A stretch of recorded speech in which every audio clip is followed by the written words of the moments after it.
అందరికీ నమస్కారం. తెలుగు కథల సమాహారంకి మీ అందరికీ స్వాగతం. ఇప్పుడు మనం వినబోయే కథ ఆకునూరి హాసన్ గారు రచించినటువంటి స్వప్నలిపి అనే సరసమైన కథ. మట్టి తోవలో నడిచి వస్తూ ఉంటే చెప్పుల్లోంచి కసుక్కుమని ముళ్ళు దిగింది. తీసి దూరంగా గిరాటేసి ముందుకు అడుగులు వేశాడు ప్రమోద్. వేణుగోపాలస్వామి ఆలయం పక్క సందులో ఉన్న మూడో ఇంటి దగ్గరికి చేరుకుని గేటు తీసుకుని లోపలికి అడుగులేశాడు ప్రమోద్. తలుపుకు వేసిన తాళం తొలగించి కనిపించింది. పక్కింట్లో ఇచ్చిన తాళం చెవులతో లోపలికి ఎవరు వెళ్ళి ఉంటారు అనే అనుమానంతో నెట్టబోతూ ఉంటే తలుపులు వాటంతట అవే తెరుచుకున్నాయి. అనుమానం నిండిన గుండెతో లోపలికి అడుగుపెట్టిన ప్రమోద్ కళ్ళు ఆశ్చర్యంతో వెతకబోతూ ఉండగా మనస్సును ఏ దూర తీరంలోకో లాక్కెళ్ళే లావెండర్ సువాసన, గాజుల శబ్దం ఒళ్ళంతా చుట్టుకున్నాయి. లోపల తలుపు చాటున ఎవరు ఇంకెవరు, ఉత్తరం రాయకుండానే వచ్చేసిన నీ భార్య మోహిని అంటోంది వివేకం. కాదు అని నిశ్శబ్దంగా ఆక్రోశిస్తోంది హృదయం. మరి ఇంకెవరు అని ఆలోచిస్తూ అదిరిపడే గుండెను చిక్కబట్టుకుని నెమ్మదిగా 2 అడుగులు లోపలికేశాడు ప్రమోద్. వెంటనే వెనక నుంచి 2 నాజూకైన పొడవాటి మట్టి గాజుల చేతులు రొమ్ము మీద సంకిళ్ళుగా చుట్టుకున్నాయి. వీపుకి తెలిమబ్బు లాంటి శరీరం బూరుగా దూదిలాగా తగిలింది. క్షణం ఊపిరి పీల్చడం మర్చిపోయాడు. అరక్షణం గుండె ఆగింది. ఎవరో అని ఆశగా అడిగాడు. నేనే వచ్చాను. ఆడతనమంతా మూర్తి భవించినట్టుగా హస్కీ వాయిస్. ఈ గొంతు కంఠధ్వని కోసమని యుగాల నుంచి కలలు కంటూ తపించిపోతున్నట్టుగా అతడి మనస్సుకి అనిపించింది. వచ్చావా? నిజంగా వచ్చావా? చిన్న మెలికతో చేతుల్ని తప్పించి తన వైపుకి తిప్పుకున్నాడు. అతడి భుజాల మీద చేతులేసి నవ్వుతో ముఖాన్ని వెలిగిస్తూ నిల్చుంది హాసిత. తను చూస్తున్నది కళా నిజమా అన్నట్టుగా ఆమె చిన్న ముఖాన్ని, బుల్లి పెదవుల్ని, శంఖం లాంటి మెడని, గుండ్రంగా వంపు తిరిగిన భుజాలని, శిల్పంలా చెక్కినట్టు కనిపిస్తున్న మెడ క్రింది నునుపుని, ఎత్తుని తదేకంగా చూస్తూ నిలబడిపోయాడు ప్రమోద్. ఏంటా చూపు? మర్చిపోయావా నన్ను? భుజం మీద చేత్తో నొక్కింది హసిత. ప్రమోద్ కళ్ళు ఆనందంతో ఒక రకమైన దిగులుతో తళుక్కుమని మెరిశాయి. నిన్ను అసలు మర్చిపోతేనే కదా ఎంత ఆనందంగా ఉంది. అసలు ఎలా వచ్చావు? ఇన్నాళ్ళు ఏమైపోయావు? తడబడే గొంతుతో మాటలు వెతుక్కుంటూ అడిగాడతను. అతడి చెంప మీద చూపుడు వెలితో పొడిచిందామె. ఎలా వస్తే ఇన్నాళ్ళు ఎక్కడుంటేయే? ఆ ప్రశ్నలన్నీ నీకెందుకు అసలు? ఇప్పుడు నిన్ను చూడాలనిపించింది అంతే, వెంటనే వచ్చేశాను అని చెప్పింది. ఆమెనే తదేకంగా చూస్తూ వేల అర్థాలు స్ఫురింపజేసి ఆ కళ్ళల్లో ఏవో వెతకాలని వ్యర్థ ప్రయత్నం చేశాడు అతను. కానీ అక్కడ ఏవీ కనిపించలేదు. నువ్వెప్పుడొస్తావా అని అరగంట నుంచి ఎదురు చూస్తున్నాను. స్కూల్ వదిలిపెట్టగానే ఇంటికి రాకుండా ఎక్కడ తిరుగుతున్నావు? అబ్బా ఉండు, స్నానం చేసి వస్తా చెప్పి లోపలికి వెళ్ళింది హసిత. ఆమెను వెనక నుంచి అలాగే చూస్తూ అక్కడే ఆలోచనల్లోకి జారిపోయాడు ప్రమోద్. ఇంటర్ డిగ్రీల్లో హసిత తన క్లాస్మేట్. బీఎస్సీ పూర్తయ్యాక తను బీఎడ్లో చేరితే హసిత మాత్రం ఎంసెట్ 4వసారి రాసి ర్యాంక్ తెచ్చుకుని మెడిసిన్లో చేరింది. ఆ తర్వాత దూరం పెరిగిపోయింది. జీవిత గమనంలో ఉద్యోగం, పెళ్ళి, 2 పిల్లలు కలిగారు. ఇప్పుడు బడిపంతులుగా మారుమూల పల్లెటూరులో నివాసం. మంచి చదువుల పేరుతో పిల్లల్ని పట్నంలో చదివిస్తూ మోహిని అక్కడ, తను ఇక్కడ. ఏ వారానికో 10 రోజులకో వెళ్ళి రావటం. అప్పుడప్పుడు యవ్వన ప్రారంభ కాలం కళ్ళల్లో మెదులుతుంది. వాటితో పాటే మనసు పొరల్లో దాచుకున్న హసిత రూపం, ఆమెతోటి స్నేహం, సాంగత్యం గుర్తొస్తాయి. చేజేతులు ఆమెను తనే పారేసుకున్నాడేమో, ఇక తనకు ఆమె దక్కడం అనేది కలలో కూడా జరగదేమో అని ఒంటరి రాత్రులు మౌనంగా బాధపడేవాడు తను. చివరికి ఇప్పుడు హఠాత్తుగా జ్ఞాపకాల పొరల్లోంచి ఒక్కసారిగా ఊడిపడినట్టుగా ముందు నిలిచిన హసిత అన్నేళ్లనాడు అచ్చంగా ఎలాగైతే ఉండేదో సరిగ్గా అలాగే కొంచెం కూడా మార్పు లేకుండా ఎలా వచ్చింది? నేనిక్కడ ఉన్నట్టుగా తనకు ఎలా తెలిసింది? ప్రమోద్ హృదయం ఉద్వేగభరితంగా మారిపోయింది. హఠాత్తుగా ముఖం మీద నీటి తుంపరులు చిమ్మటంతో ఆలోచనలోంచి బయటపడ్డాడు ప్రమోద్. ఇదిగో నిన్నే ఎటు చూస్తున్నావు, ఇంకా అప్పటి పరధ్యానం నిన్ను వదిలిపెట్టినట్లేదే. తడిసిన జడ చివర్లను చిలిపిగా ముఖం మీద విదిలిస్తూ అంది ఎదురుగా నిలబడి ఉన్న హసిత. ఏంటి సంగతులు, ప్రాక్టీస్ ఎలా ఉంది అడిగాడు. ఏం ప్రాక్టీసు, మెడిసిన్ ఎందుకు చదివానా అని దిగులు పడుతోంది, ఏం చేద్దాం అంది. ఆమె గొంతులో లీలగా ధ్వనించిన విషాదపు జీర ప్రమోద్కి దిగులుగా కలిగించింది. అతన్ని అలాగే వదిలి వంటగదిలోకి వెళ్ళింది. బాగా పరిచయం ఉన్నట్టుగా కాఫీ తయారు చేసి చెరో కప్పులో అమర్చింది. ఆమెనే చూస్తూ మారు మాట్లాడకుండా కాఫీ కప్ అందుకుని సిప్ చేయసాగాడు ప్రమోద్. వెనకాలే వచ్చి భుజం మీద తలానించి నిలబడింది. ఆమె స్పర్శ గుండె లోతుల్లో అనిర్వచనీయమైన భావం కలిగిస్తూ ఉండగా, హసిత అన్నాడు తల మీద చెయ్యేసి నిమురుతూ. నీ వాళ్ళేరి అడిగింది. ఎవరు అడిగాడు. మోహిని పిల్లలు అంది. తన భార్య పేరు హసితకు ఎలా తెలిసిందా అనే ప్రశ్నను పక్కన పెట్టి, వాళ్ళు ఇక్కడ ఉండలేరు అన్నాడు. ఎందుకని మళ్ళీ అడిగింది. తనకేమీ తోచదు. ఓ సినిమా, షికారు, సరదా ఈ మారుమూల పల్లెటూళ్ళలో ఉండవు. కనీసం పిల్లలకి కాన్వెంట్ చదువు దొరకదని అంటోంది చెప్పాడు. అందుకని అంటూ ఆగింది హసిత. అక్కడే టౌన్లో ఉంటున్నారు, నేనే ఎప్పుడన్నా వెళ్తూ ఉంటాను చెప్పాడు ప్రమోద్. పెళ్ళైనా బ్రహ్మచారిలాగా బ్రతుకుతున్నావన్నమాట చెప్పి పెద్దగా నవ్వింది.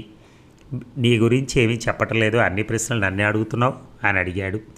ఈ ప్రశ్నకు హసిత కళ్ళెందుకో చెమర్చాయి. నా గురించి చెప్పటానికి ఏమీ మిగల్లేదు మిత్రమా, నిన్ను చూసి వెళ్దామనే ఇక్కడికి వచ్చాను అంది. రాత్రికి వంట పని కూడా తనే చేసింది. సాయంత్రం పూర్తిగా చీకట్లో మునిగిపోయింది. నల్లటి ఆకాశంలో నక్షత్రాలు మొలిచాయి. వీధి లైటు వెలుతురు మందంగా వ్యాపిస్తోంది. ఇద్దరూ వీధి గుమ్మల్లో కూర్చున్నారు.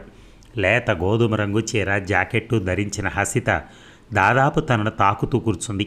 నిన్నటి వరకు ఏదో తెలియని ఆరాటంతో ఎవరో వస్తారనో ఏదో తెస్తారనే తపనతో దహించుకుపోయే ఆలోచనల జ్వాలలతో అల్లకల్లోలంగా గడిచిన జీవితం హసిత రాకతో ఒక విధమైన ట్రాన్స్లోకి వెళ్ళినట్టుగా అనిపించింది.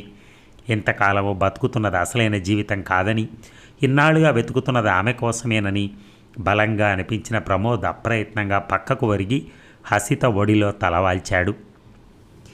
ఉన్నట్టుండి అప్పటి రోజులు గుర్తున్నాయా నీకు అని ప్రశ్నించింది ఆమె. ట్రాన్స్లో అన్నట్టుగా పలికాడు ప్రమోద్. అతడి కంఠంలో నిరాసక్తత ఒక్కొక్కసారి గూడు కట్టుకుని ఉండటాన్ని గుర్తించినట్టుగా ముందుకు వంగి నుదుటి మీద పెదవులు ఆనిచ్చి ముద్దాడింది హసిత. 1000 వోల్టుల విద్యుత్తు శరీరంలోకి ప్రవేశించినట్టయి అతడి శరీరం కంపించిపోయింది.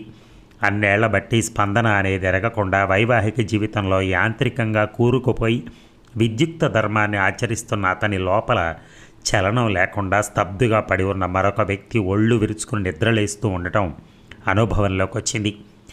స్పందించటం తెలిసిన మనస్సు ఒకసారి మేలుకుంటే చాలు, శరీరం తన పని తాను చేసుకుపోయేంత సహజంగా ఆమె ఒడిలోంచి పైకి లేచిన ప్రమోద్ను నునువైన పాలరాతి లాంటి ఆమె వీపు వెనగ్గా చెయ్యి పెనవేసి తనకు దగ్గరగా పొదువుకున్నాడు. అతడి ఆనందాన్ని తుంచకుండా కొన్ని క్షణాలు మౌనంగా ఉండిపోయింది ఆమె. ఇద్దరూ కొంతసేపు ఒకరి చేతుల్లో ఒకరు ఒదిగిపోయారు.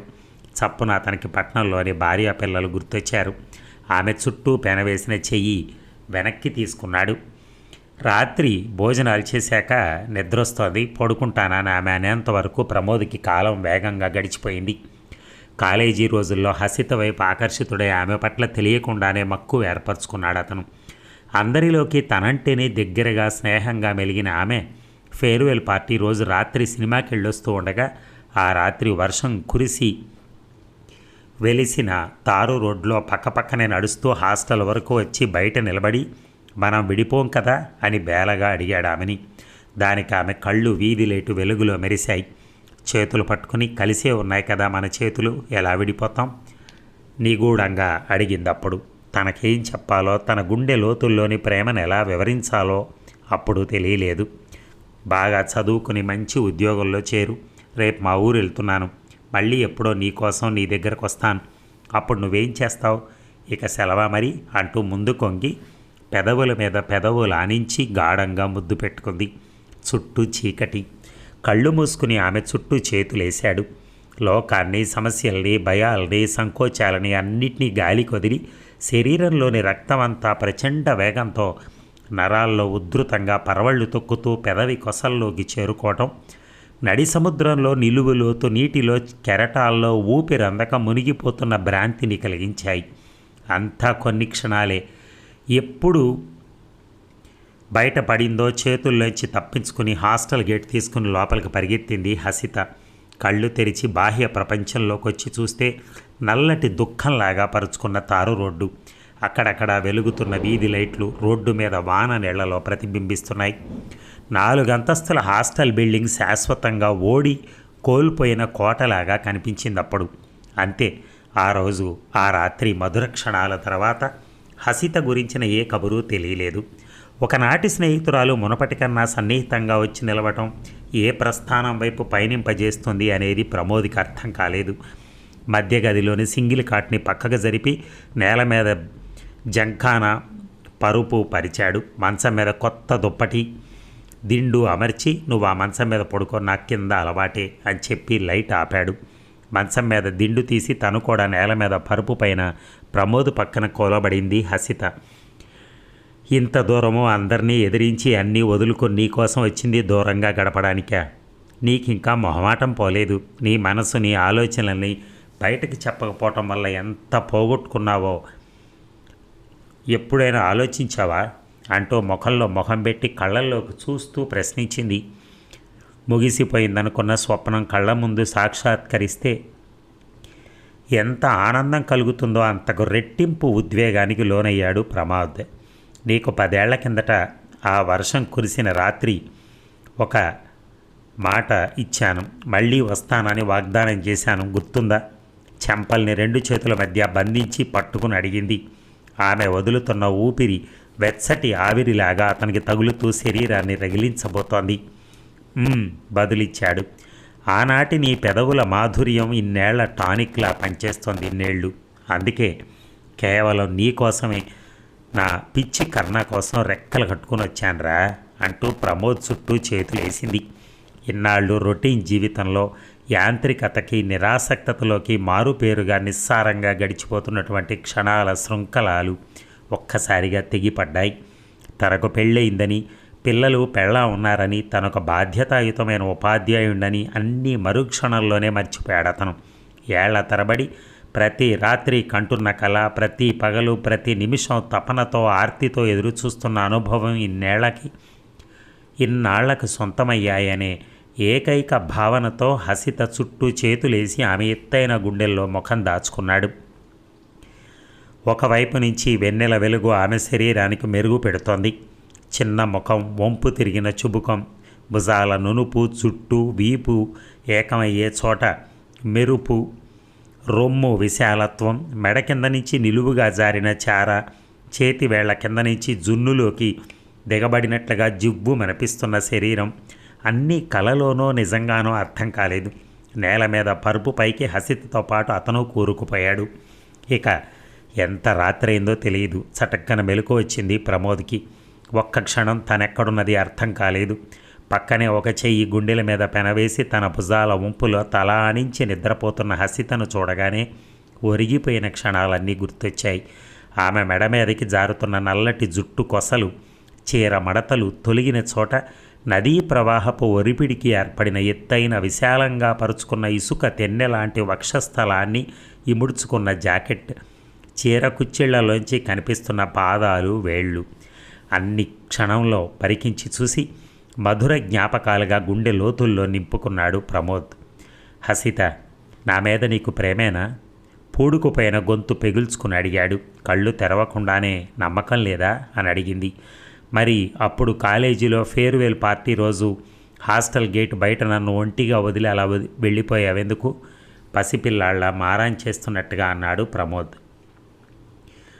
నిన్నెప్పుడూ ప్రేమించాను, కానీ నువ్వే నాతో ప్రేమగా ప్రవర్తించలేదు. మనసులోని మాటను నాతో చెప్పకుండా నీలోనే దాచుకున్నావు. చివరికి నేళ్ల తర్వాత కూడా నిన్ను వెతుక్కుంటూ నేనే రావాల్సి వచ్చింది, కాదంటావా అని అడిగింది. దానికి ఏ సమాధానం చెప్పకుండా మౌనంగా ఉండిపోయాడు. కాసేపు ఆగి, నువ్వు నాతోనే ఉండిపోతావా ప్లీజ్, ఇలాగే ఎప్పటికీ నాతోటే అడిగాడు. అప్పుడు కళ్ళు తెరిచిందామె. చిన్నగా నవ్వింది. ఉండిపోతాను, కానీ నన్ను తట్టుకోగలవా నా ప్రేమని అంది. ఆమె మాటలు అతనికి ఏమర్థం కాలేదు. ఈ 10 ఏళ్ళు ఎలా గడిపానా అనిపిస్తోంది. అందరికీ మళ్ళీ ఎలాంటి అనుభూతులు స్పందనలు లేకుండా డబ్బు సంపాదించే యంత్రంలాగా, సంఘంలో పెద్ద మనిషిలాగా ఇంత రసవిహీనంగా బతికింది నేనేనా అనే అనుమానం కలుగుతోంది. నువ్విక్కడికి వచ్చేంతవరకు నాకు ఇలాంటి ఆలోచన కూడా రాలేదు. వీళ్లలో, ఈ సభ్య సమాజంలో నేను ఒకడిగా మారిపోయి జీవిస్తున్నాను. అదే అసలైన జీవనం అనే భ్రమలో. కానీ చెప్పా పెట్టకుండా ఎక్కడి నుంచో వచ్చి దగ్గరికి తీసుకున్న నువ్వు నా గతిని, స్థితిని మార్చి పారేశావు. మనసుని, ఆలోచనల్ని, జీవితాన్ని 10 ఏళ్ల వెనక్కో లేక 20 ఏళ్ల ముందుకో తీసుకెళ్ళి అక్కడే వదిలిపెట్టావనిపిస్తోంది. సున్నితమైన హృదయం నాలో ఇంకా మిగిలే ఉందని, స్పందనలకి, అనుభూతికి, అనుభవాలకు తపించిపోయే వెలుతురు సోకని కోణం నా లోపల మిగిలే ఉందని నీ స్పర్శ, సాంగత్యం తెలియజేశాయి. అసలు ఇదంతా నీకు ఎలా సాధ్యపడింది? అసలు నువ్వు ఇన్నాళ్ళు ఎక్కడున్నావు? ఏం చేస్తున్నావు? గుండె 4 గదుల్లో గూడు కట్టుకున్న మాటలు అతని గొంతు చెలియలి కట్టను తెంచుకుని చకచగా బయటకొస్తున్నాయి. అతని తల మీద చేత్తో నిమిరిందామె. ఇన్నాళ్ళు నేనేమైపోతే ఎక్కడుంటే నీకెందుకు? ఆ సంగతి తెలుసుకుని ఏం ప్రయోజనం? గతం ఎప్పుడూ బాధ కలిగిస్తూనే ఉంటుంది. గుండెను మెలిపెట్టకుండా వదలదు. భవిష్యత్తు మాత్రం ఆశ గొలుపుతూ ముందుకు నడుపుతుంది. ఆ ఆశే లేకపోతే ఒక్కసారి ఆలోచించు. అందుకే ఇప్పుడు ఈ క్షణాల గురించి ఆలోచించు. వృధా చేయకుండా అనుభవించు. అంతేకాని ఇప్పుడు కురుస్తున్న వెన్నెల నిన్న లేదెందుకని, రేపు కూడా ఇలాగే ఉంటుందా అనే ఆలోచన కానీ లేకుండా వెన్నెల్లో తడిసి ముద్దగా మారు. స్త్రీ కూడా అంతే. చంద్రుడు వెలిగినంతసేపే వెన్నెల, కౌగిలిలో ఉన్నంతసేపే ఆనందం. చెప్పటం ఆపింది. 10 ఏళ్ల కిందట హసితకి ఇప్పటి వ్యక్తికి ఎంత మార్పు! ఈమె నాతో ఉంటే జీవితం చివరిదాకా అనే ఆలోచనతో ఎక్కడికి వెళ్ళిపోవు కదా, నాతోనే ఉంటావు కదూ ఆదుర్దాగా అడిగాడు.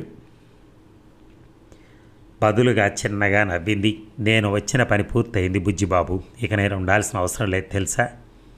అంటే నిన్ను యాంత్రిక జీవనం నుంచి, ఆ గాడిలోంచి బయటికి తెగలిగాను. ఇక నువ్వు రేపటి నుంచి స్పందన తెలిసిన వ్యక్తిగా, అనుభూతి చెందిన మనిషిగా ఎప్పట్లాగే మారిపోతావు. 10 ఏళ్ల కిందటి యవ్వన ప్రారంభ దశలోని ప్రమోద్గా, భావుకత నిండిన మానవతామూర్తిగా రూపొందుతావు. ఇక నా అవసరం నీకు లేదు. నేనైనా, నీ భార్య అయినా, మరొకటైనా ఒకేలా స్పందించగలవు అతని కళ్ళల్లోకి చూస్తూ చెప్పింది. ఆమె మాటలు వింటూ ఉంటే తెలియకుండానే అతనికి దుఃఖం తన్నుకొచ్చింది. కళ్ళల్లో నీటి తెర కమ్ముకుంది. కాదు, నువ్వు నాతోనే ఉండాలి ప్లీజ్ అని అంటూ ఆమె గుండెల్లో ముఖం దాచుకున్నాడు. సరేలే, ఉంటాలే. ఈ కాసేపు తెల్లారేంతవరకు ఆ సంగతి మర్చిపో. రేపటి గురించి ఆలోచనలతో వర్తమానాన్ని దిగులుగా మార్చుకోవద్దని చెప్పాను కదా. చెప్పి అతని పెదవులు తన పెదాలతో అందుకుంది. ఇక మళ్ళీ మెలకు వచ్చేసరికి కిటికీలోంచి ఏటవాలుగా ఎండపడుతోంది. చువ్వల మీద పిచ్చుకలు అరుస్తూ ఏదో ఆడుకుంటున్నాయి. కళ్ళు నలుపుకుని వచ్చి పక్కకు చూస్తే హసిత కనిపించలేదు. పక్క మీద నలిగిన దుప్పటి పైన వాడి ఎండిన 4 విరజాజి పూలున్నాయి. దుప్పటి మడతల్లోంచి చిట్లిన మట్టి గాజు ముక్క వెక్కిరించింది. ఏది హసిత ఎక్కడుంది? హసిత ఆర్తిగా అరిచిన ప్రమోద్ అరుపు గది గోడల్లో ఇంకిపోయింది. కంగారుగా ఇల్లంతా వెతికాడు. పెరట్లో, చెట్ల కింద ఎక్కడా ఆమె కనిపించలేదు. దిగులుగా వీధి గుమ్మంలో కూర్చుని కాసేపు కళ్ళు మూసుకున్నాడు. నేను వచ్చిన పని పూర్తయింది, ఇక్కడ ఉండాల్సిన అవసరం లేదు అని నిన్న తనతో చెప్పిన హసిత అన్నంత పని చేసిందా అనే అనుమానం కలిగింది. ఆ రోజు సాయంత్రం దాకా ఎటు వెళ్లకుండా ఇంట్లోనే ఉండి ఎదురు చూశాడు ప్రమోద్. అతనికి ఆమె తప్పకుండా వస్తుందని నిశ్చయంగా అనిపిస్తోంది. సాయంత్రం చీకటి పడే సమయానికి ఇంటర్ డిగ్రీలలో క్లాస్మేట్ అయిన లక్ష్మీనారాయణ ఇల్లు వెతుక్కుంటూ వచ్చాడు. మిత్రుడిని చూడగానే పోయిన ప్రాణం తిరిగి వచ్చినట్టయింది. రా లక్ష్మీనారాయణ, నిన్న హసిత వచ్చింది, రాత్రంతా ఉండి పొద్దుటే మాయమైంది ఆపుకోలేనట్టుగా చెప్పాడు ప్రమోద్. వచ్చిందా? నాతో వెళ్తానని చెప్పింది. అతని కళ్ళు చెమర్చాయి. నీ దగ్గరకు వచ్చిందా? సంభ్రమాశ్చర్యాలతో అడిగాడు.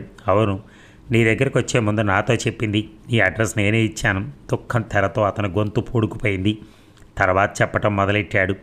అతని మాటలతో హసిత తనను కూడా గాఢంగా ప్రేమించిందని, మెడిసిన్ పూర్తయ్యాక తన ప్రేమను బహిర్గతం చేద్దామని తన దగ్గరకు వచ్చిన ఆమెకు అప్పటికే తనకు పెళ్ళైన విషయం తెలిసిందని, దాంతో ఇన్నాళ్ళు మరొకరితో జీవితాన్ని పంచుకోకుండా ఒంటరిగా మిగిలిపోయిందని ప్రమోద్కి తెలిసింది. చివరికి ఒంటరి బ్రతుకు నచ్చక ఇక్కడ ఉండలేక విదేశాలకు వెళ్ళాలని నిర్ణయించుకుని ఆఖరి వీడ్కోలు చెప్పడం కోసం లక్ష్మీనారాయణ దగ్గర అడ్రస్ తీసుకుని నిన్న తన దగ్గరకు వచ్చి గడిపి చక్కా వెళ్ళిపోయిందనే కఠినమైన వాస్తవం ప్రమోద్ గుండెను పిండేసింది. ఆ రోజు నుంచి ప్రమోద్ లక్ష్మీనారాయణలు ప్రతిరోజు సాయంత్రం చీకటి తెరలకు అమ్ముకునే వేళ పడమటి ఆకాశంలో చివరొక నక్షత్రం మొలిచేంతవరకు మనసులో రగిలే స్మృతుల్ని ఆరబెట్టుకుంటూ గతంలోకి తొంగి చూసుకుంటూ 10 ఏళ్ల కిందటి ఆనందాన్ని, నవ్వుల్ని, విషాదాన్ని, దుఃఖాన్ని, ఎడబాటుని మళ్ళీ కళ్ళల్లోకి తెచ్చుకుని హఠాత్తుగా అంతర్ధానం అయిపోయిన హసిత కోసం ఎదురు చూస్తూనే ఉన్నారు. అదండి కథ. Thank you very much.